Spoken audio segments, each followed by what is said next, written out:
जय माता दी दोस्तों। शुभ माघ मास का देखिए अपने आप में बहुत ही विशेष रूप से महत्व है। ऐसा शास्त्रों और पुराणों में कहा जाता है कि यदि माघ मास में विधि विधान से कोई स्नान ध्यान पूजन करता है तो उसका अपने आप में विशेष रूप से महत्व होता है। और ऐसी मान्यता है कि यदि माघ मास में किसी की भी मृत्यु होती है तो वह सीधे स्वर्ग को जाता है। तो दोस्तों, माघ मास के जो त्योहार हैं उन त्योहारों में यानी उन पर्वों में मुख्य रूप से मौनी अमावस्या का विशेष रूप से महत्व है, बहुत ही ज़्यादा महत्व है। इन माघ मास का जो पर्व चल रहा है उसमें माघ मास का तीसरा स्नान यानी मौनी अमावस्या व्रत 2024 यानी मौनी अमावस्या व्रत कब है, इसकी पूजन विधि क्या है, शुभ मुहूर्त क्या है और यह किस दिन हो रहा है। तो दोस्तों देखिए, वैसे तो अमावस्या हर मास में आती यानी हर माह में आती है और हर माह की अमावस्या का यानी अमावस्या तिथि का अपने आप में बहुत ही महत्व होता है। ऐसा कहा जाता है कि अमावस्या तिथि पितरों के लिए पूर्ण रूप से समर्पित होती है, यानी जितना अधिक से अधिक हो सकता है पितरों को दान देना, उद्यान करना और पितरों के निमित्त जो कार्य किया जाता है वह यदि अमावस्या को किया जाता है तो बहुत ही ज़्यादा फलदायी होता है।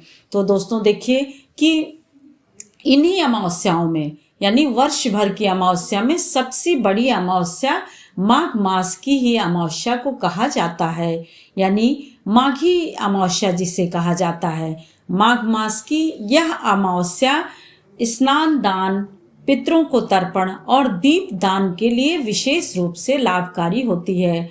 अब देखिए, इस अमावस्या पर सुबह में स्नान करना, अब स्नान चाहे तो आप नदी, कोई भी नदी, गंगा, गोदावरी, नर्मदा, कावेरी, कोई भी, तो इनमें नदी, पोखर, तालाब किसी में स्नान करने का सौभाग्य सुबह मिल जाए और दोपहर में पितरों को दर्पण यानी पितरों को अर्पण करने का, क्षमा चाहती हूँ, पितरों को अर्पण करने के लिए, दान उद्यान करने के लिए और संध्या में दीप दान करने के लिए। अब देखिए कि सुबह स्नान करिए तो भी तिल का प्रयोग करिए, यानी उपटन से लेकर के, स्नान से लेकर के, और दोपहर में पितरों को तर्पण दीजिए तो भी तिल का जरूर प्रयोग करिए और संध्या को दीप दान करिए तो दीपक में भी तिल का प्रयोग अवश्य करिए। और देखिए, तिल का इस माह में बहुत ही ज़्यादा, कहते हैं कि जितना तिल यानी जितने तिल आप अर्पण करते हैं या दान करते हैं या किसी को देते हैं या पितरों को अर्पित करते हैं, दीप दान करते हैं, तो वह कई गुना असंख्य होकर के प्राप्त होता है। तो दोस्तों, अब की बार 2024 माघ मास की आपकी मौनी अमावस्या 9 फरवरी को पड़ रही है। 9 फरवरी यानी दिन आपका शुक्रवार पड़ रहा है। तो देखिए, इसमें अब देखिए कि अमावस्या भी जैसे कि हर दिन पड़ती है तब तो ठीक रहता है, लेकिन जब यही अमावस्या सोमवार को पड़ जाती है तो सोमवती अमावस्या के नाम से जानी जाती है और उसमें सभी फेरी देते हैं। अब फेरी यानी परिक्रमा करना। परिक्रमा देखिए, कोई है 108, वैसे तो अधिक प्रचलन में 108 बार परिक्रमा करने का है, परंतु आप 108 बार नहीं होता है तो 7 बार, 5 बार, 11 बार यह भी कर सकते हैं। इस प्रकार से जब यह अमावस्या यानी सोमवार को नहीं पड़ती है तो अमावस्या ही रहती है, परंतु जिस बार सोमवार को पड़ जाती है तो सोमवती अमावस्या कही जाती है।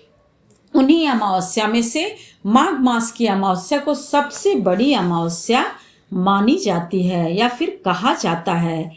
सबसे बड़ी मान्यता यह है कि इस दिन यानी मौनी अमावस्या के दिन मौन रहकर स्नान दान करना, सूर्य अर्घ्य देना, पूजन करना, विष्णु भगवान और शिव जी का पूजन करना, पितरों को तर्पण करना और फिर उसके बाद संध्या दीपक करना, हवन करना, यह अपने आप में एक विशेष मान्यता को लेकर के है। माघ मास की अमावस्या को पितरों एवं विष्णु भगवान और शिव जी का पूजन किया जाता है। आप देखिए कि 9 तारीख को यानी 9 फरवरी को यह हमारी यानी अमावस्या सुबह से ही लग रही है और 9 तारीख को सुबह और शाम पूरा रहेगा। यह जो है 9 फरवरी को सुबह 7:25 से लग जा रही है, प्रारंभ हो जा रही है और वहीं पर 10 फरवरी को 4:30 पर समाप्त हो रही है। और संयोग देखिए कि इस दिन सर्वार्थ सिद्ध योग प्राप्त हो रहा है और वहीं पर मोक्ष की प्राप्ति भी हो रही है। तो देखिए सुबह में यदि हम पूजन अर्चन करते हैं विष्णु भगवान शिव जी की, तो सर्वार्थ सिद्ध योग में करते हैं तो उसका बहुत ज़्यादा महत्व मिलता है या लाभ मिलता है। और यदि तर्पण करते हैं पितरों को भी, तो देखिए कि पितरों से लेकर के देवी देवताओं सभी का जब हमें आशीर्वाद प्राप्त होता है तो हमें मोक्ष की प्राप्ति होती है। अब देखिए कि मौनी अमावस्या के दिन पूजन की विधि हमें क्या करनी है। तो पूजन की विधि हमेशा की तरह आप ब्रह्म मुहूर्त में उठिए, सुबह में उठिए और सुबह सबसे पहले घर की साफ सफाई, मंदिर की साफ सफाई और नित्य क्रिया में जो भी आते हैं वह करना है। फिर उसके बाद यानी शौच आदि से निवृत्त होकर के स्नान करके स्वच्छ वस्त्र धारण करके मंदिर में पूजन करने को जाएं। मंदिर में विष्णु भगवान और शिव जी की पूजा करें। पूजा करने से पहले सबसे पहले प्रधान दीपक जलाएं।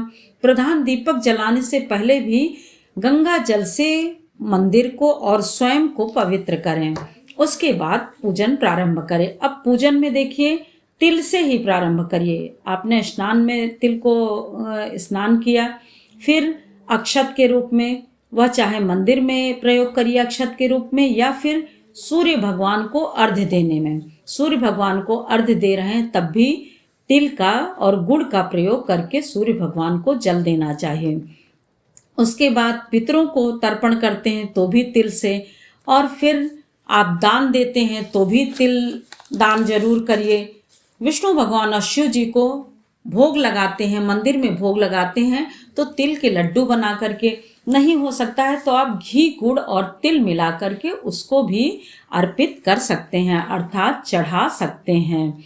फिर आपका आया दीप दान करना। संध्या यानी शाम को दीप दान भी करते हैं, तिल डाल के करते हैं। तो यह सारी चीज़ें समझ लीजिए कि माघ मास में बहुत ही ज़्यादा महत्व इन सब का होता है। और तिल का देखिए 6 रूप में, कई बार यह चीज़ चर्चा हो चुकी, 6 रूप में प्रयोग कर सकते हैं। पहला स्नान करने में, उपटन, और फिर दान करने में, भोग लगाने में अक्षत के रूप में, और फिर आखिरी दीपक में डाल करके विष्णु भगवान और शिव जी को अर्पित करते हैं। अब देखिए मौनी अमावस्या किस कारण से कही गई, तो यह जो है मौन होने के कारण, इस दिन मौन रहना चाहिए, इसीलिए मौन होने के कारण ही इसे मौनी अमावस्या कहा जाता है। और चूंकि पूर्ण रूप से पितरों को समर्पित होती है तो इस दिन ऐसा कहा जाता है कि कोई भी शुभ कार्य नहीं किया जाता है, यानी जितना अधिक से अधिक हो सके पूजन अर्चन देवी देवताओं का करिए और उसके बाद फिर पितरों का करिए, दीप दान करिए और सूर्य अर्घ्य दीजिए, यानी सूर्य चंद्रमा की पूजा कीजिए, संध्या वंदन कीजिए, आरती कीजिए, कथा कीजिए, भोग प्रसाद, इन सब चीज को करिए।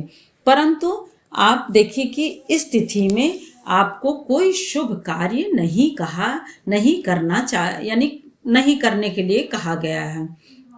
आप देखिए कि इस व्रत को महाव्रत कहा जाता है। अगर कोई व्रत रहना चाहते हो तो व्रत भी रह सकता है, नहीं तो आप स्नान दान के बाद यानी तर्पण के बाद, भोग आरती के बाद आप ग्रहण कर सकते हैं भोजन, या फिर जो भी फलाहार जो भी करना चाहते हैं। और माघ महीने में जो भी तिथि जो है अमावस्या होती है उसी को मौनी अमावस्या कहा जाता है।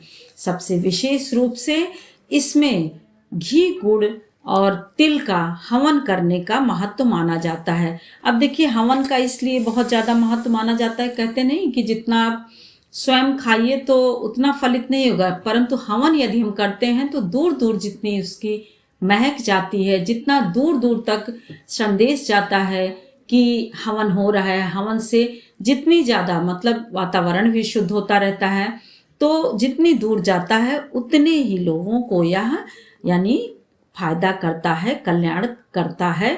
इस प्रकार से सभी मनोकामनाओं की पूर्ति के लिए आप इस जो है पर्व को कर सकते हैं या फिर करिए। और इसमें शनि देव, पितरों और देवी देवताओं को मुख्य रूप से प्रसन्न किया जाता है।